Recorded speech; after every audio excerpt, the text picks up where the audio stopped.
اللهم صل على سيدنا محمد يا رب صل وسلم دائما ابدا على حبيبي. اب یہ رمضان تو گزر رہا ہے نا, آپ پورے سال تھوڑی پکڑائی میں آؤ گے. پورے سال تو مارکیٹ سے آپ نے ہونا ہے شارٹ, اور اس کے بعد ایک دن موت کا وقت میرا بھی آئے گا اور میرے بھائی آپ کا بھی ہے. ہم افسوس کر رہے ہوں گے, میں بھی افسوس, اللہ بچائے ایسے وقت میں افسوس سے ہمیں. اللہ کرے کچھ ایسا کر لیں کہ اس وقت میں ہم خوش ہوں. ہمارے حضرت کے والد صاحب کا جب انتقال ہونے لگا خوش تھے, وہ خوش تھے, بہت زور زور سے اشعار پڑھ رہے تھے اللہ کی محبت میں کہ اللہ سے ملاقات ہونے والی ہے. جیسا آدمی نے زندگی میں قربانیاں دی ہوں, موت بڑی اچھی ہوتی ہے اس کی, خوش خوش دنیا سے جاتا ہے. اور جس آدمی نے زندگی میں برائیاں کی ہوں, موت بڑی بھیانک ہوتی ہے اس کی, وہ کبھی بھی دنیا سے خوش نہیں جا رہا, افسوس کر رہا ہوتا ہے کہ میں کیوں, میری عیاشی ختم ہو رہی ہے. تو اس لیے تھوڑا سا جوش دکھا لیں. ویسے بھی یہ سارا سلسلہ بھی 1 سال تک کے لیے, پھر اتوار کو ہمارا بیان ہوا کرے گا, وہ تو الگ موضوعات ہوتے ہیں. تو میرے بھائی مجھے ایک بات بتاؤ کہ اتنی اللہ جنت کی باتیں کر رہا ہے. اللہ کہتا ہے, میں بات کیا چل رہی تھی, ہاں, تو یہ موٹیویشن تبلیغ جماعت کو کہاں سے ملتی ہے بھائی؟ یہ اس لیے کہ کس کے لیے کر رہے ہیں؟ اللہ کے لیے. اس کا بدلہ کون دے گا؟ اللہ. تو میں اپنے باپ کی اگر خدمت کرتا ہوں کس کے لیے؟ اللہ کے لیے. ماں کی خدمت کرتا ہوں کس کے لیے؟ اللہ کے لیے.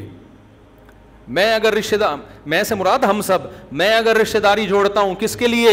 اللہ کے لیے. ہمیں کسی سے کوئی غرض نہیں ہے, ہم اللہ کے لیے کریں گے جو کریں گے. اپنا مال خرچ کرو ان پہ, اپنی جان خرچ کرو لوگوں پہ, اس کا نتیجہ کیا نکلے گا؟ اللہ قرآن میں آپ کو تسلیاں دے رہا ہے, اور اللہ کہہ رہا ہے کہ میں صرف قرآن میں تسلیاں نہیں دے رہا, جو میرے لیے قربانیاں دے گا نا, تتنزل علیہم الملائکہ, اس کے دل پہ فرشتے نازل ہو کے بھی اس کو تسلیاں دیں گے. اللہ تخافوا ولا تحزنوا, خوف مت کرو, غم نہ کرو. اللہ تخافوا ولا تحزنوا وابشروا بالجنۃ التي کنتم توعدون, خوشخبری قبول کرو اس جنت کی جس کا اللہ نے تم سے وعدہ کیا. ان قریب, ان قریب, بہت جلد, بہت جلد, دیر نہیں ہے, بہت جلد اللہ تمہاری ساری پریشانیاں دور کر دے گا. ہمارے نبی صلی اللہ علیہ وسلم کا جب آخری وقت تھا, آپ کو بہت شدید بخار تھا اور آپ بہت شدید تکلیف میں تھے. حضرت فاطمہ رضی اللہ تعالی عنہا بیٹھی ہوئی غمزدہ اور کہہ رہی واہ کربا ابتا, ہائے میرے باپ کی تکلیف. بیٹی, اور وہ بھی حضرت فاطمہ جیسی, تو ان پہ کیا گزر رہی ہوگی اپنے والد کو جب اس تکلیف میں دیکھا ہوگا. کہہ رہی ہائے میرے والد کا درد. تو نبی نے کیا تسلی دی؟ لا کربا علی ابیکا بعد الیوم, اے فاطمہ آج کے بعد تیرے باپ پر کبھی کوئی غم نہیں آئے گا. یہ اللہ کی طرف سے آخری آزمائش. کیسے کتنی پریشانیوں میں ہمارے نبی نے وقت گزارا نا, ساری کوئی ہدف بنایا ہمارے نبی نے کہ میرا ایک بنگلہ ہوگا, میرا ایک ویژن ہے, میں ایک بزنس کروں گا, میں کاروبار کو ترقی دوں گا, اور میں پھر جو ہے یار میں سیاست میں آؤں گا. کوئی ہدف بنایا نبی نے؟ ایک ہدف کہ میں نے کس کو راضی کرنا ہے؟ اللہ کو. اس کو راضی کرنے کے لیے میرے اللہ نے میرے ذمے جو کام لگایا ہے میں نے اس کو فوکس کرنا ہے, بس. آپ کی پوری محنت اسی ویژن پر تھی. مال کی قربانی سب سے زیادہ خود دے رہے ہیں, جان کی قربانی سب سے زیادہ خود دے رہے ہیں. یہ جو لیڈر کی بات, اب کیا کریں, وہ عمران خان کا تذکرہ آ جاتا ہے. عمران خان جو بار بار نوجوانوں کو کہتے ہیں نا کہ لیڈر, جب لیڈر میں جو ہے نا, ہم انگریزوں کی کتابیں پڑھتے ہیں کامیاب لیڈروں میں, کامیاب لیڈر میں پیغمبر محمد صلی اللہ علیہ وسلم سے زیادہ کوئی کامیاب نہیں گزرا. تو سابق وزیر اعظم نے جو بار بار کہا ہے نا نوجوانوں کو کہ بھائی محمد صلی اللہ علیہ وسلم کی سیرت پڑھو گے, کامیاب لیڈر کسے کہتے ہیں, واقعی آپ کو انگریزوں میں ایسا کامیاب لیڈر نہیں ملے گا. آپ کو ہٹلر جیسے ملیں گے جو بالآخر آخر میں ناکام ہوئے. کامیاب لیڈر تو محمد صلی اللہ علیہ وسلم تھے. کیوں؟ ہدف کس کو بنایا؟ آخرت کو. سب سے کامیاب لیڈر. 23 سال کے عرصے میں کیسا بڑا انقلاب, کتنا بڑا انقلاب. صحابہ قربانیاں دے رہے ہیں. کیوں؟ وہ کہتے ہیں کہ یہ جو ہم سے جنت کی بات کرتے ہیں نا محمد صلی اللہ علیہ وسلم, ان کا خود بھی جنت پہ یقین ہے, ورنہ یہ خود بھی اتنی قربانیاں بولو نہ دیتے. یہ خود روزے رکھ رہے ہیں, ہمیں کہہ رہے ہیں غروب آفتاب کے وقت افطار کر لو, اور خود سحری سے شروع کرتے ہیں, اور افطار کب کرتے ہیں؟ سحری میں. نبی تو 24 گھنٹے کا روزہ رکھتے تھے. ہمیں کہہ رہے ہیں دنیا مسافر خانہ ہے, دنیا سے دل نہ لگاؤ, دنیا رکھ لو دل نہ لگاؤ, اور خود رکھتے بھی نہیں ہیں, دل لگانا تو دور کی بات. خود کہہ رہے ہیں مجھے کیا دنیا سے بھائی, مالی ولی دنیا. میری مثال تو ایک مسافر کی ہے, درخت کے نیچے آرام کرنے کے لیے لیٹ گیا تھوڑی دیر کی. ہمیں کیا کہہ رہے ہیں کہ دنیا رکھو مگر دل نہ لگاؤ, اور اپنے لیے کیا ہے, رکھو ہی نہیں. بالکل کوئی الزام لگا ہی نہ سکے آپ صلی اللہ علیہ وسلم کے اوپر. ابو طلحہ انصاری پورا باغ لے کر آئے نبی صلی اللہ علیہ وسلم کی خدمت میں. یا رسول اللہ, اللہ نے کہا صدقہ کرو. کس کو دوں یہ باغ؟ فرمایا اپنے چچا زاد بھائیوں کو دو. تو رشتہ داری جوڑنے کا حکم بھی دیا, اور رشتہ داری جوڑنا سکھایا بھی آپ صلی اللہ علیہ وسلم نے. آپ یہ بھی کہہ سکتے تھے مجھے دے دو. نبی کو صدقہ کرنے کا سب سے زیادہ ثواب ہے. آج پیر اپنے فضائل خود ہی بتا رہا ہوتا ہے بعض دفعہ مریدوں کو کہ پیر کو ہدیہ دینے میں اتنا ثواب ہے کہ پوچھو ہی نہیں. بس میں کسی پیر پہ بدگمان نہیں ہو رہا, اگر کوئی پیر صاحب بتا رہے ہیں, ہو سکتا ان کی نیتوں پہ شبہ نہ کریں, ہو سکتا ہے واقعی آپ کو ترغیب انسان کا بچہ بنانے کے لیے کر رہے ہوں, لیکن بہت سے زیادہ تر تو 2 نمبر ہی ہو رہی ہے. ایک صاحب نے مجھے بتایا, میرے پیر صاحب مجھے کہتے ہیں یار کبھی تمہاری جیب سے ایک دھیلا بھی ہدیہ کا نکلتا ہوا نہیں دیکھا میں نے, کبھی تو کچھ دے دیا کرو اپنے پیر صاحب کو. میں نے کہا یہ پیر تمہاری کیا تربیت کرے گا جو خود ہی بھیک مانگ رہا ہے تم سے. تو ہاں کسی سے بے تکلفی ہو تو وہ تو دوستوں سے انسان کہہ دیتا ہے کہ یار چل بے نہاری کھلا چلتے ہیں یار, بہت دن ہو گئے, آج کبھی کچھ اپنی جیب سے بھی کچھ نکال لیا کر. بے تکلفی کے احکام تو الگ ہوتے ہیں. تو کیسی قربانی, غزوہ خندق میں صحابہ نے 1 پتھر اور نبی نے پیٹ پہ 2 پتھر باندھے ہوئے. غزوہ احد میں سب کے قدم اکھڑ گئے مگر نبی میدان جنگ میں کھڑے ہوئے ہیں. اگر آپ صلی اللہ علیہ وسلم بھی نکل جاتے تو لوگ کیا کہتے کہ جس جنت کی باتیں آپ ہم سے کرتے ہیں, آج خود اس جنت سے تو آپ معاذ اللہ فرار ہو رہے ہیں, اور ہمیں اس جنگ میں معاذ اللہ دھکیل رہے ہیں آپ. پیغمبروں نے سب سے زیادہ قربانیاں دی ہیں. موسیٰ علیہ السلام نے جب فرعون کو بتایا نا جنت برحق ہے, فرعون نے کتنی آفریں کی ہوں گی حضرت موسیٰ کو. وہ جادوگروں کو اتنی بڑی بڑی سیٹیں دینے کے لیے تیار تھا جو موسیٰ کے مقابلے میں آئے, تو حضرت موسیٰ کو کتنا نوازتا. وہ کہہ رہے میرے لیے تو سب سے, لوگ اپوزیشن کو خریدنا شروع کر دیتے ہیں نا, بکتے ہیں پھر اسمبلیوں میں لوگ. تو حضرت موسیٰ کی کتنی بڑی قیمت لگاتا, اور حضرت موسیٰ کو آخر وقت تک پتہ نہیں ہے کہ اللہ میری مدد کیسے کرے گا. بنی اسرائیل یہ منظر دیکھ رہے تھے کہ جو لیڈر ہمیں کہہ رہا ہے کہ جنت ہے, اللہ ہے, وہ ہم سے زیادہ قربانیاں دے رہا ہے اور ہم سے زیادہ مال اور دولت کو ٹھکرا رہا ہے. اسی کو لیڈر کہتے ہیں, اسی پہ لوگ جمع ہوتے ہیں. اور اگر آپ کی باتیں کچھ اور ہوں اور آپ کے دعوے عمل کچھ اور ہو تو میرے بھائی صرف داڑیاں ٹوپیاں پگڑیاں دیکھ کے آج کوئی بھی متاثر نہیں ہوتا. یہ آج کی دنیا بڑی ہوشیار ہے, وہ کبھی بھی نہیں دیکھتی کہ کس کے نام کے ساتھ مفتی لگا ہوا ہے, مولانا لگا ہوا ہے, پیر صاحب لگا ہوا ہے, دامت برکاتم لگا ہوا ہے. ٹھیک ہے نا, یہ لگانے پر گورنمنٹ کی طرف سے کوئی پابندی نہیں ہے. آج کل نام مارکیٹ میں ایسے آ رہے ہیں, نام ہی پتہ نہیں چلتا کہ حضرت کا اس میں نام کہاں ہے. پیچھے اتنی لمبی گردان, آخر میں اتنی لمبی گردان. بندہ کہتا رہتا ہے ان کے ابا نے ان کا نام رکھا کیا تھا, شیخ المشائخ, پیر طریقت, مجھے تو یاد بھی نہیں ہوتے. ابھی کسی کا بیان تھا, وہ تعارف کروا رہے تھے, شیخ المشائخ, عارف باللہ, پیر طریقت, اور مجھے یاد بھی نہیں ہوتے نا اتنے نام, فلانے کے فلانا تو ڈمکانے کے, پھر وہ نام آ کے پھر وہ دامت برکاتم مدذل العالیہ اور فلانا تو ڈمکانا. وہی آدمی کہتا ہے ختم کرو یار, خدا کے لیے ہلکا کر دو یار. کوئی بہت بڑی شخصیت ہو نا چلو اچھا لگتا ہے, بہت ہی بڑی کوئی, ورنہ نارمل تو بھائی سب ٹھیک ہے, نیک آدمی ہے. بیان شروع کریں بسم اللہ کر کے. میں پنجاب میں یہ پنجاب میں بہت ہے, پنجاب میں جاؤ نا, بیان سے پہلے اتنی لمبی تقریر شروع. اب تو میرے نام کے ساتھ ایک اور لقب لگا دیا, فاتح جہلم. پنجاب میں جہیں بھی جاؤ تو پہلے وہ گردان چلاتے تھے جو شیخ الحدیث جامع رشید کے میرے استاذ, میں ان کا ادنا سا خادم شاگرد, میں ان کے چرنوں میں بیٹھا ہوا ہوں. ان کو جانتے نہیں ہے نا یوٹیوب کی وجہ سے, مجھے زیادہ مجھے کہہ رہے ہیں جامع رشید کے شیخ الحدیث. وہ بھی مجھے دیکھ رہے ہیں, تو شیخ الحدیث کب سے ہو گیا بھائی, ہیں تو میرا شاگرد ہے. میں نے کہا ہمیں پتہ نہیں, بس اللہ نے بنا دیا. تو تکلفات بہت ہیں. کام ہمارا مارکیٹ میں کیا ہے, کام تبلیغ نے, اسی وجہ سے تبلیغ میں القاب تو ہے ہی نہیں.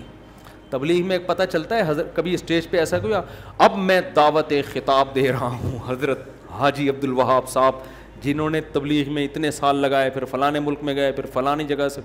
بھائی بیان سنو, پتلی گلی سے نکلو. میں یہ نہیں کہہ رہا جو القاب لگاتے ہیں غلط, بعض دفعہ تعارف کے لیے تھوڑا بہت انٹروڈکشن کرنا پڑتا ہے, بڑی عظیم شخصیت ہے, اس میں کوئی حرج نہیں ہے. اعتدال تو ہونا اس میں, کہاں سے کہاں بات چلی گئی, اصل ٹاپک رہ نہ جائے. میرا آج ایک اور جگہ بھی بیان ہے, تو کیا بیان کرنا تھا, تو میں یہ عرض کر رہا تھا کہ ان سب چیزوں کا بدلہ کون دے گا, اللہ. اسی وجہ سے نیک لوگ جو ہے نا, نیک لوگ, ان کی خلوت ان کی جلوت سے زیادہ اچھی ہوتی ہے. تنہائی میں وہ اللہ کو زیادہ یاد کرتے ہیں. اور یہ کر لو, اگر نہیں ہے تو یہ عادت ڈالو کہ تنہائی میں اللہ کو یاد کرنا سیکھو. تو خیر بات یہ چل رہی تھی کہ اللہ تعالیٰ قرآن میں کیا کہتا ہے, ان للمتقین مفازا, بے شک جو پرہیزگار لوگ ہیں گناہوں سے بچتے ہیں. میں نے کہہ دیا یہ حرام تو اس کے قریب نہ جاؤ. تو اللہ کہتے ہیں کہ غم نہ کرو, تمہارے لیے بہت بڑی کامیابی ہے. دیکھو گوروں کی باتوں میں نہ ہو. ہمارے جو وہ آج میں انٹرویو لے رہا تھا نا, وہ کیا نام تھا ان کا, صبور صاحب جو ایتھیسٹ کے خلاف بڑا کام کر رہے ہیں, مفتی یاسر صاحب, اور ایک اور تھے نا, ابھی میرا اکثر رمضان میں انٹرویو آیا نا ان کے ساتھ. تم لوگ تو فضول لوگوں کو دیکھتے ہی نہیں ہو.